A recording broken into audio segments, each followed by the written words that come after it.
mayli Turkiyada olsun, mayli Amerikada azroq to'silyapti. Uyg'urlarninki Xitoyning bizning vatanda atalmış ishlagan Uyg'ur taomlari yoki Uyg'urning boshqa bir nimlarini ochqib Amerikada setish, Turkiyada setish, Yevropada biz uning manbasini o'qimaymiz. U zavodlarda ishlanyapti. U majbur emgakmi? Menimcha majbur emgak. Xo'sh.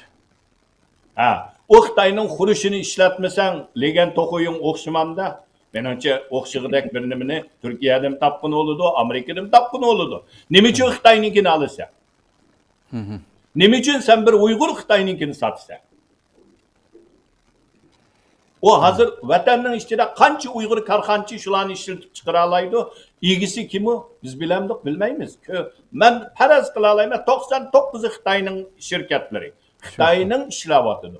Uyg'urni ishlatyotidi, majbur emgak qilyotidi, ammo Rangpiziga aytdim, legan to'g'ri aytdim, uning qo'rishi shu Xitoydan kelsa eng yaxshisi vatanning purug'iga deb biz o'zimiz Amerikadan xapolimiz to'simidi deb amalga o'zimiz olib bozorga selib, o'zimiz shuningdan Uyg'urning qiynidan, Uyg'urning taridan biz foydalanyapmiz. Pul tepayotganlar bor, shuningga setilib bir nafsini tutanmay, ashuningga nim qilayotgan Uyg'urlar ko'p.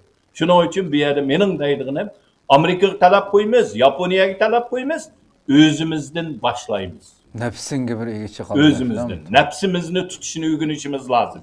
Bir milliy qirg'inchilik uchrayotgan millat o'zining nafsidan voz kechamasa, bu qirg'inchilik davomlashadi. O'z nafsini tutish kerak. O'zimizdan isloh qilish kerak. To'g'ri.